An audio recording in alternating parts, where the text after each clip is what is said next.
বাহ, অসাধারণ।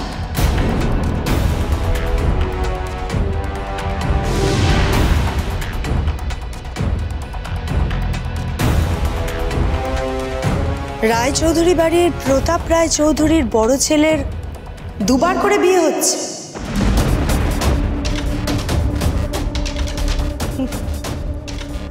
আর এ বাড়ির ছোট ছেলে, তার কথা ভাবার কেউ নেই বুঝি?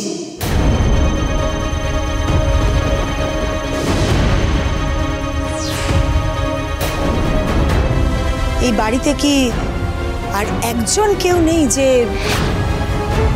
এ বাড়ির ছোট ছেলের কথাও ভাবতে পারে?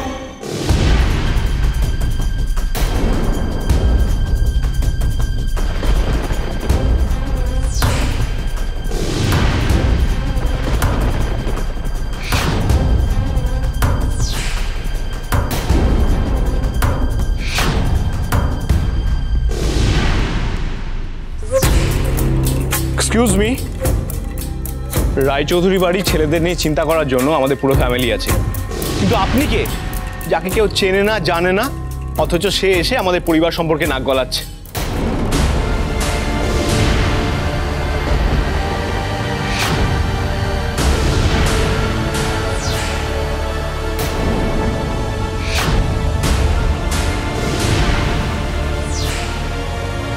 কে মহিলা হঠাৎ বিয়ের মাঝে ঢুকে এভাবে বাধা দিচ্ছে?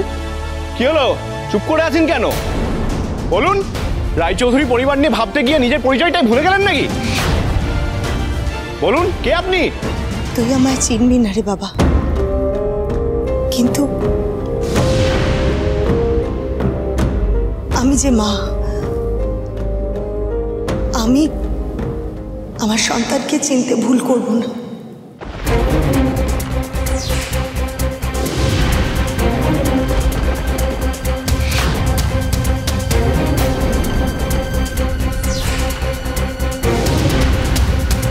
কি সব বলছেন আপনি? আপনার কথা কোনো মানে আমি বুঝতে পারছি না। মানে কে কার সন্তান, কে কাকে চিনতে পারছে? আমি আমার সন্তানকে ঠিক চিনেছি। আমি আমার ঋতুরাজকে ঠিক চিনে নিয়েছি।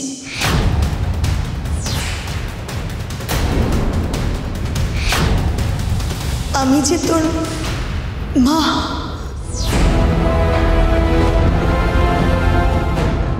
ঋতুরাজ।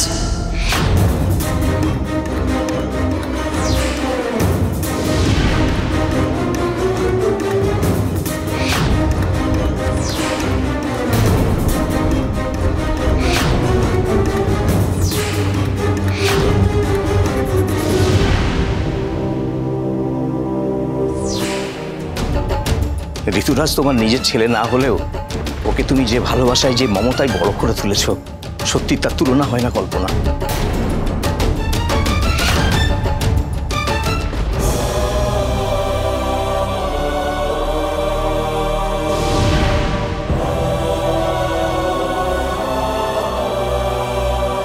এই মহিলাই তাহলে ঋতুরাজের আসল মা? আজ সকালে যে সত্যিটার কথা মা বাবা আলোচনা করছিল, যে সত্যিটা এতদিন আড়াল করে রাখা হয়েছিল, এই মহিলাই সেই? আজই কি তাহলে সত্যিটা সবাই জেনে যাবে? তারপর কি হবে?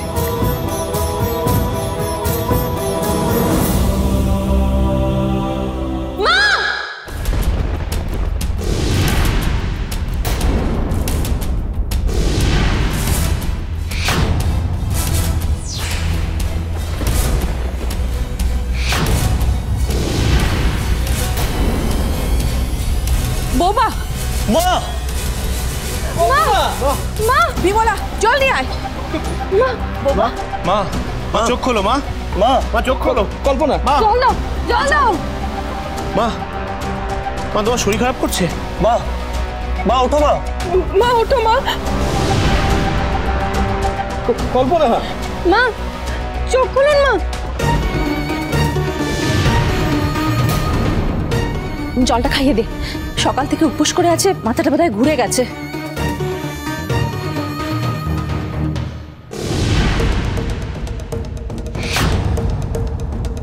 মা, মা, মা, মা চোখ খোলো মা। কে আপনি? দেখুন, আপনাকে আমরা কেউ চিনি না। আপনি হঠাৎ করে আমাদের বাড়ির ভেতর ঢুকে এসে ভাইকে আপনার সন্তান বলে দাবি করছেন, কিসের ভিত্তিতে?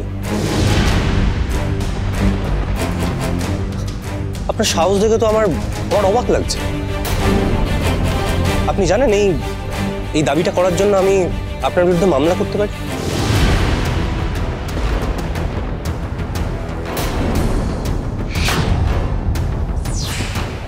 দেখুন, আজকে বাড়িতে একটা আয়োজন হয়েছে, বাড়ি থেকে লোকজন এসছে, তো ভালো আমাদের সবার জন্য হবে যদি আপনি এখানে সিন ক্রিয়েট না করে ভালো ভালো এখান থেকে চলে যান। মা, মা আপনি উঠুন, ভয় পাওয়ার কিছু নেই, আমি ধরছি আপনাকে, উঠুন আপনি।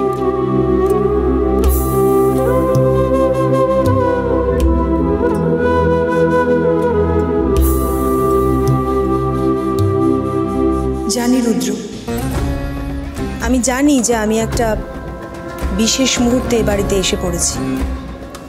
তবে আমি যে উদ্দেশ্য নিয়ে যে কারণে এ বাড়িতে এসেছি, তার জন্য এই বিশেষ মুহূর্তটাই যে একদম সঠিক মুহূর্ত।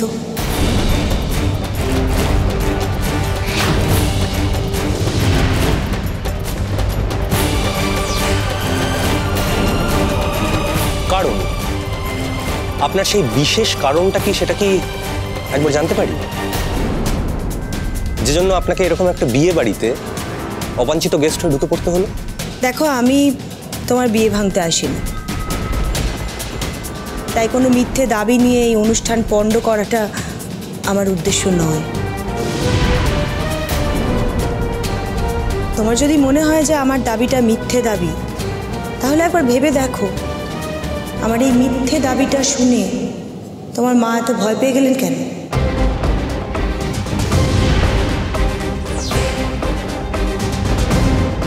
ভেবে দেখো। আর তাতেও যদি তোমার বিশ্বাস না হয়, তাহলে তোমার বাবাকে জিজ্ঞেস করো আমি কে, এই বাড়ির সাথে আমার কি সম্পর্ক।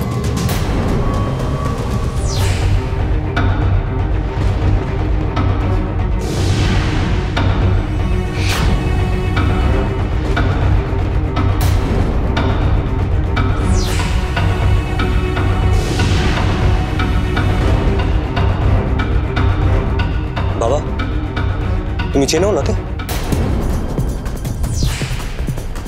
উনি যেটা বলছেন সেটা কি সত্যি? আমি আমি আমি মানে আমি আমি কিছু বলতে পারবো না।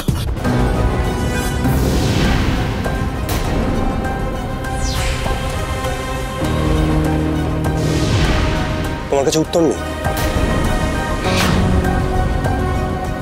মা,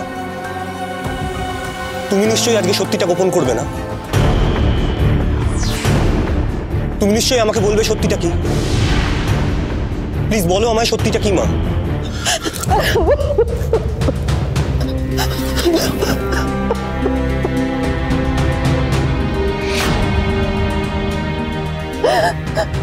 ও আমার ছেলে, তুমি আমার ছেলে, ও আমার অংশ, ও তোর থেকে কোনো অংশে কম নয় রুদ্র। যে ছেলেকে আমি বুকে আগলে বড় করেছি, যে ছেলের মুখের দিকে তাকালে ওর খিদে তেষ্টা সবকিছু আমি টের পেয়ে যাই,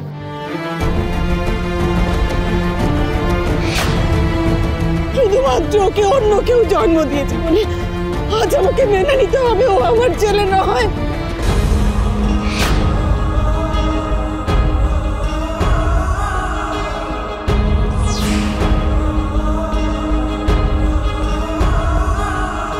তার মানে সত্যি আমি তোমার নিজের ছেলে নই?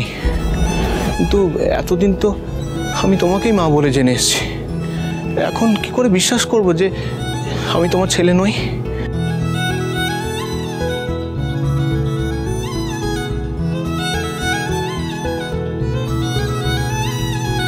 ঋতুরাজ, কষ্ট পেও না বাবা। তুমি এতদিন যাকে মা বলে জেনে এসেছো, যে তোমায় মানুষ করেছে, বড় করেছে, সে তোমার আসল জন্মদাত্রী মা নয়।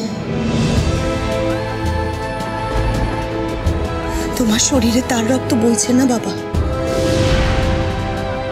এটাই সত্যি। আর তার থেকে বড় সত্যি হচ্ছে তোমার জন্মদাত্রী মা আমি।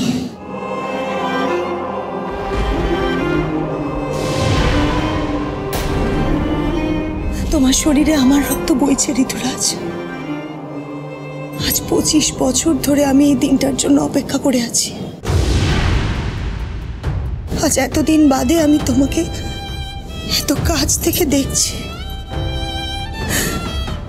ঋতুরাজ, আমাকে একবার মা বলে ডাকবে না?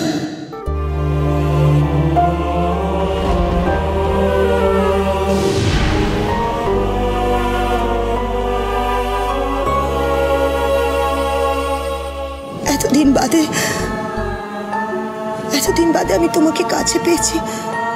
একটা বার বাবা, একটা বার আমাকে মা বলে ডাকবি না?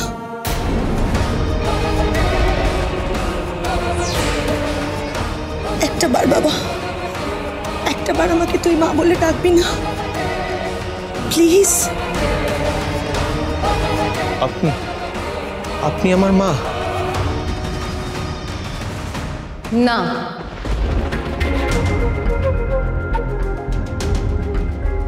তুমি কষ্ট পেও না ঋতুরাজ। উনি আজ তোমার মা হতে চাইছেন, কিন্তু তার জন্য তো এই বাড়ির সকলের সাথে তোমার সম্পর্ক, এই বাড়ির সবার তোমার উপর অধিকার সব মিথ্যে হয়ে যেতে পারে না।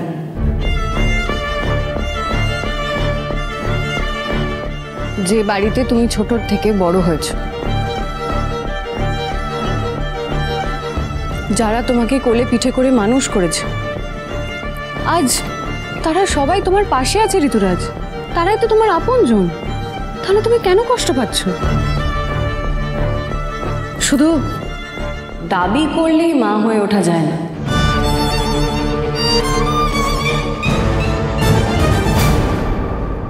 মা হয়ে উঠতে হয় নিজের জীবনের অনেকগুলো বছরের সময় দিয়ে, সন্তানের জন্য চিন্তা করে, না খেয়ে না ঘুমিয়ে, অজানা ভয়ে কেঁপে উঠে, নিজের সন্তানের ভবিষ্যতের কথা ভেবে নিজের অনেক সুখ, নিজের অনেক ইচ্ছেগুলোকে বিসর্জন দিয়ে, নিজের সন্তানকে আগলে রেখে ভালোবেসে, নিজের সন্তানের সমস্ত ভুল সব শুধরে দিয়ে। শুধু জন্ম দিলেই মা হওয়া যায় না, তার জীবনের এতগুলো সময় খরচ করে তাকে আস্তে আস্তে মা হয়ে উঠতে হয়। আর এর কোনো কিছুই উনি করেননি হঠাৎ করে এসে মাতৃত্বের দাবি করাছে।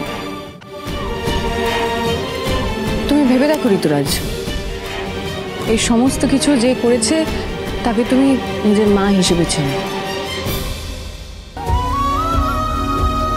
তারপরেও তুমি এনার জন্য কাঁদবে? আমি এই অজানা মহিলার জন্য কাঁদিনি। আমি যার জন্য কেঁদেছি, জিনাকে এতদিন আমি মা বলে জেনে এসেছি, তিনি আমাকে একবারও বুঝতেই দেননি তিনি আমার আসল মা নন। কেন মা, তুমি আমাকে কেন সত্যিটা বলনি? কেন লুকিয়ে গেছো আমার থেকে? বাবা, তুমি তো সবটা জানতে, তুমি কেন বলনি? কেন লুকিয়ে গেছো আমার থেকে? ঠাম্মি, তুমিও আমার থেকে সত্যিটা লুকিয়ে গেলে? দাদা, তুই তো সব আমাকে বলতিস, সবটা শেয়ার করতিস আমার সঙ্গে, সব আমার সঙ্গে একদম নিজের মতো বলতিস, বন্ধুর মতো। তাহলে কেন আমাকে বললি না? কেন লুকিয়ে গেলে আমার থেকে? তুই আমার নিজের ভাই নোস। আমি তোকে কোনোদিনও কম ভালোবেসেছি? কোনোদিনও তোকে আলাদা চোখে দেখেছি? মা, বাবা, ঠাম্মি, দিদি তোকে কোনোদিনও আলাদা চোখে দেখেছে? তুই আমার ভাই, আর চিরকাল তুই আমার ভাই থাকবি। আমি সত্যিটা জানতাম না রে ভাই। হ্যাঁ রে ভাই, আমরা সত্যিটা জানতাম না, কিন্তু আমরা চিরকাল তো নিজের ছিলাম, এখনো আছি, আর সব সময় তোরই থাকবো। আমরা 3 ভাই বোন।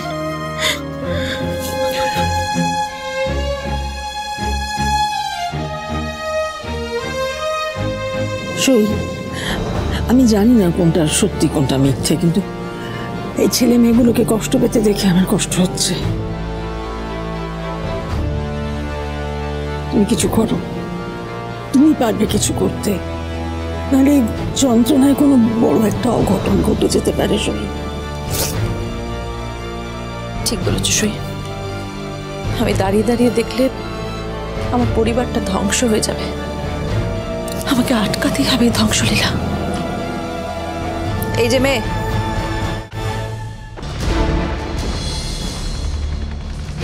এতদিন মা ডাক শোনার শখ তোমার কোথায় ছিল?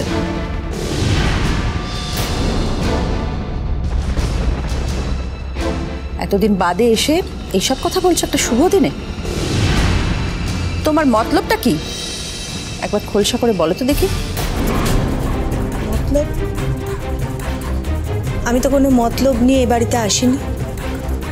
মতলব যদি থাকতো তাহলে তো আরো আগে আমি এখানে আসতাম আমার দাবি জানাতে। আজ আমি এখানে এসেছি একটা দায়িত্ব নিয়ে, আর তাছাড়া আমি তো মিথ্যে কথা কিছু বলছি না। ঋতুরাজ যে আমার ছেলে সেটা তো আপনি খুব ভালো করেই জানতেন, তাই না?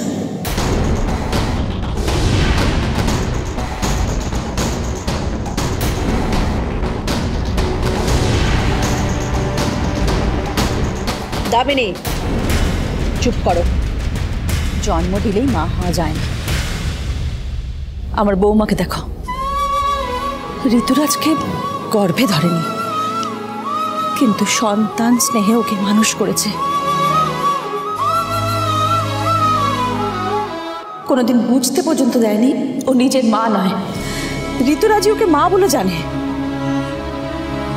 আজকে সেই মায়ের অধিকার তুমি কেন কেড়ে নিতে চাইছো?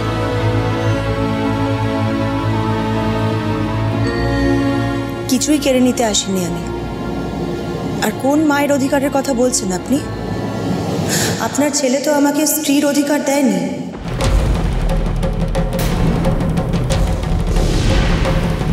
তাহলে দিলে আমি পালন করতে পারতাম। আপনার বংশের সন্তানের জন্ম দেওয়ার পরেও আপনার ছেলে আমায় গ্রহণ করেননি। সেদিন মুখ বুঝে আমি সব কিছু মেনে নিয়েছি, সব কিছু থেকে এতদিন নিজেকে দূরে সরিয়ে রেখেছিলাম। কিন্তু আজকে যেই সন্তানের অধিকার চেয়েছি অমনি সব দোষ আমার হয়ে গেল। হ্যাঁ, দোষ তোমারই, সব তোমার দোষ। সেদিনও দোষ তোমারই ছিল, আর তুমি আজও যা করছো সেই দোষও তোমারই। সেদিন সাময়িক আমার একটা ভুলের সুযোগ তুমি নিয়েছিলে, আর সেই সাময়িক ভুলে তোমার গর্ভের সন্তান এসেছিল। তুমি তো তাকে বাঁচিয়ে রাখতেও চাওনি, বরং কল্পনাকে আমি ধন্যবাদ দেব। সব কিছু জানার পর সে আমাকে বুঝিয়েছিল তোমার গর্ভে যে সন্তান তার তো কোনো দোষ নেই, সে কেন পৃথিবীর আলো দেখবে না? এই বংশের রক্ত তার শরীরে, তাই সেদিন তাকে বড় করে তোলার দায়িত্ব কল্পনা নিজে থেকেই নিয়েছিল।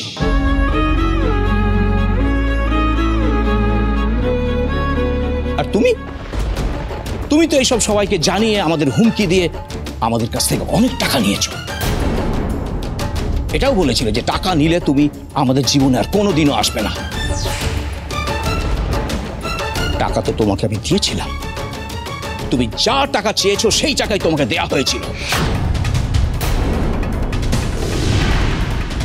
তাহলে কেন ফিরে এলে? সন্তানের অধিকার চাইতে কেন এলে আবার? প্রতাপ, ভুলে যেও না যে আজকে কিন্তু তোমার সংসার আছে, ছেলে মেয়ে সব আছে, আর এই এক ছেলে ছাড়া কিন্তু আমার কিচ্ছু নেই। আমি নিঃস্ব, একা। ও তাহলে ছেলের দোহাই দিয়ে এই বাড়িতে আশ্রয় নিতে এসছো? তাহলে শুনে রাখো, এই বাড়িতে তোমার ঠাঁই হবে না। আর যদি টাকার হুমকি দেখাও তাহলে এটাও শুনে রাখো, বারবার টাকার হুমকির কাছে আমরা কিছুতেই মাথা নত করব না। বাবা, আপনারা তো আমাকে সব সময় ভুল বোঝেন। সেদিনও ভুল বুঝেছিলেন, আজকেও ভুল বুঝছেন। টাকা চাইতে আমি এখানে আসিনি, তবে সন্তানের প্রতি অধিকার আমার আছে। তাই মা হিসাবে সন্তানের ভালো মন্দ দেখার অধিকারটুকু আমার আছে। তাই আমি চাই আমার সন্তান যেন তার বাবার মতন একই ভুল না করে।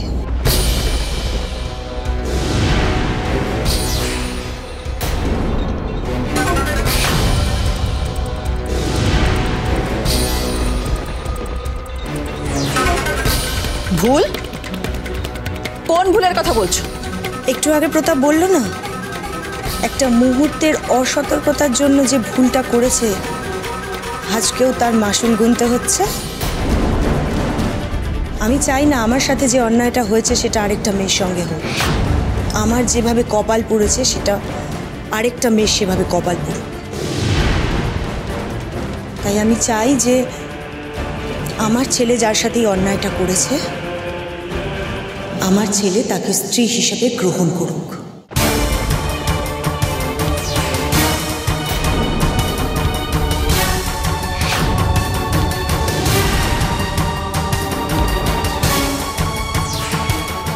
ঋতুরাজ, তুমি কি সত্যি এরকম কিছু করেছো? যদি এরকম কিছু করে থাকো তাহলে আমাকে বলো, আমি বাড়ির সবার সাথে কথা বলছি। কি বলছো বৌদি? আমি এরকম কারোর সাথে কিচ্ছু করিনি। ওরা সব মিথ্যে কথা বলছে। এই যে শুনুন, আপনি কি চান বলুন? ভাই তো বলছে ভাই এরকম কিছু করে, তাহলে আপনি কেন ভাইয়ের নামে এরকম মিথ্যা অপবাদ দিচ্ছেন? আপনি যদি এটা ভেবে থাকেন যে ওকে জন্ম দিয়েছেন বলে ওর সমস্ত অধিকার আপনার, তাহলে কিন্তু আপনি ভুল ভাবছেন। ঋতুরাজ আমাদের বাড়ির ছেলে, আমার ভাই, আর আমার ভাইয়ের নামে কোনো মিথ্যে অপবাদ দিলে আমরা কিন্তু সেটা মেনে নেব না। শান্ত হও বাবা, শান্ত হও। আমি কোনো মিথ্যে কথা বলতে এখানে আসিনি। আর একান্তই যদি তোমাদের আমার কথা বিশ্বাস না হয়, তাহলে যার সাথে এই অন্যায়টা ঘটেছে তার মুখ থেকে একবার শুনে নাও। আয় তো মা, ভেতরে আয়।